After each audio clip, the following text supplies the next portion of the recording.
My foundation K9 healers और हमारे school K9 school की तरफ से अनलीश चैनल के सब्सक्राइबर्स और व्यूअर्स के लिए हम एक स्पेशल गिव अवे लाए हैं। ये एक फील्ड लैब्राडोर, एक वर्किंग लैब्राडोर है। इसकी ब्लड लाइंस जो है फोर्सेस में, police forces, army, defence forces में यूटिलाइज हो रही हैं। ये डॉग हमारे पास अंडर ट्रेनिंग है। ये 8 या 9 मंथ्स का पपी है and this puppy is now up for adoption. This is a total give away. Easily it was valued as a young pup for maybe like 50,000, fully trained about 60, 70, 80,000 value है. Just for Unleash channel we are doing this giveaway कि जो भी हम K9 school में आके 2 days का training course लेता है, 2 days का, 5 days का, they are eligible for this. या कोई भी अपनी फैमिली के लिए सिक्योरिटी डॉग चूज करता है तो उनके लिए ये लैब हमारी तरफ से है। हम उनको ट्रेनिंग की भी गाइडेंस देंगे। ऑलरेडी बेसिक ट्रेनिंग इसकी हो चुकी है। हमारा पर्पस क्या है कि जो भी हमसे ट्रेनिंग कोर्स लेता है उसको एक ऐसा डॉग मिले जो उनको टॉप लेवल का ट्रेनर बना दे। या कोई भी हमसे सिक्योरिटी डॉग ले रहा है तो we will gratify them by giving them one more dog for adoption suitable for their family, जो उनकी फैमिली के साथ खेले। और ट्रस्ट मी, इतना हाई एनर्जी और इतना एथलेटिक डॉग है। It is not like those lazy Labradors that you have. So reach out to us on the channel if you would like for this lab, take a course और reach out to us for a security dog and you can take this. Hello friends, आज का जो topic है वो है कि अगर हमारे घर में ऑलरेडी डॉग्स हैं और हम एक नया पपी घर में लाना चाहते हैं तो उस पपी को कैसे इंट्रोड्यूस करें कि जो हमारा पपी है वो भी सेफ रहे और जो बड़े डॉग्स हैं उनको भी कोई प्रॉब्लम ना हो। ये जो टॉपिक है ये बहुत ज़रूरी है और ये इसलिए भी ज़रूरी है कि यही वो नहीं कि हमारे घर में ही कोई डॉग है और हम तभी इन चीज़ों का ध्यान रखें। अगर हमारे घर में डॉग नहीं भी है और हम एक पपी लेके आ रहे हैं तो हमें उस पपी को बाहर कैसे लेके जाना है या बाहर जो दूसरे डॉग्स हैं उनसे उसको कैसे बचाना है या क्या सावधानी हमें रखनी चाहिए, इस टॉपिक पे हम बात करेंगे। तो वीडियो को स्टार्ट करते हैं और वीडियो को प्लीज लास्ट तक देखना और आपको वीडियो कैसी लगी कमेंट्स करके हमें जरूर बताना। और आप कोई के साथ अगर कोई इस तरह का इंसिडेंस हुआ है या आप इस तरह से डॉग्स लेके आए हो, आपके घर में पहले कोई डॉग था या आप पपी लेके आए हो, या फिर क्या प्रॉब्लम्स आप लोगों ने फेस की है और कैसे उनको सॉल्व किया, तो उसको कमेंट्स करके जरूर प्लीज हमें इनबॉक्स में हमारे जो आप लोग जरूर बताना। तो स्टार्ट करते हैं।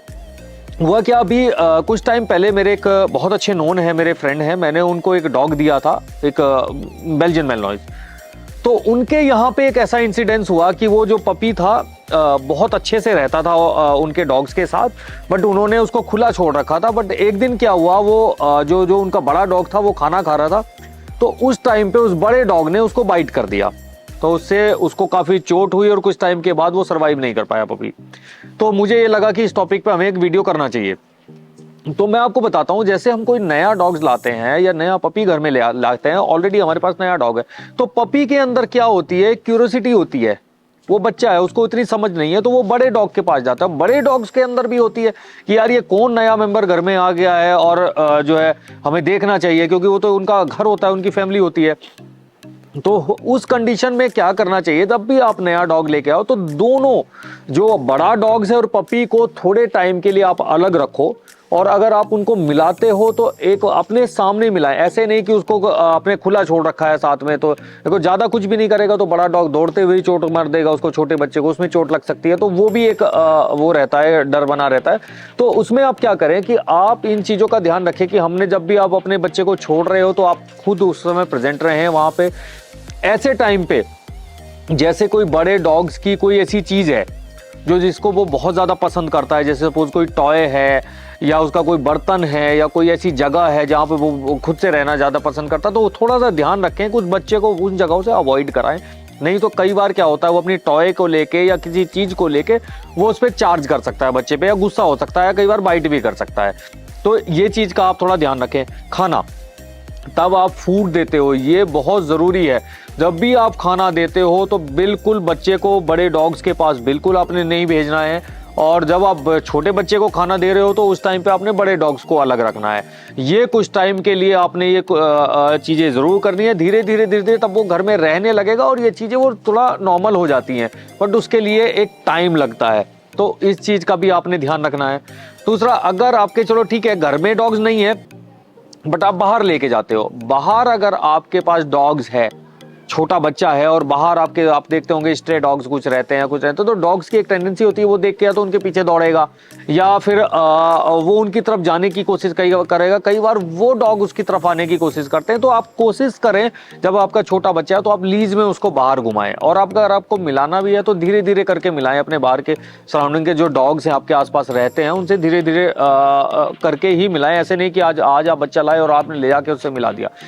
कई बार क्या होता है, जैसे जो छोटे बच्चे हैं घर में होते हैं, बड़े डॉग्स भी हैं, तो ये क्या करते हैं, छोटे बच्चे उनको तंग कर रहे होते हैं, उनके ऊपर उछल रहे होते हैं, क्योंकि बच्चे के अंदर तो वो बच्चों वाली चीजें हैं, खेलना, उछलना, जंप करना, ये सारी चीजें।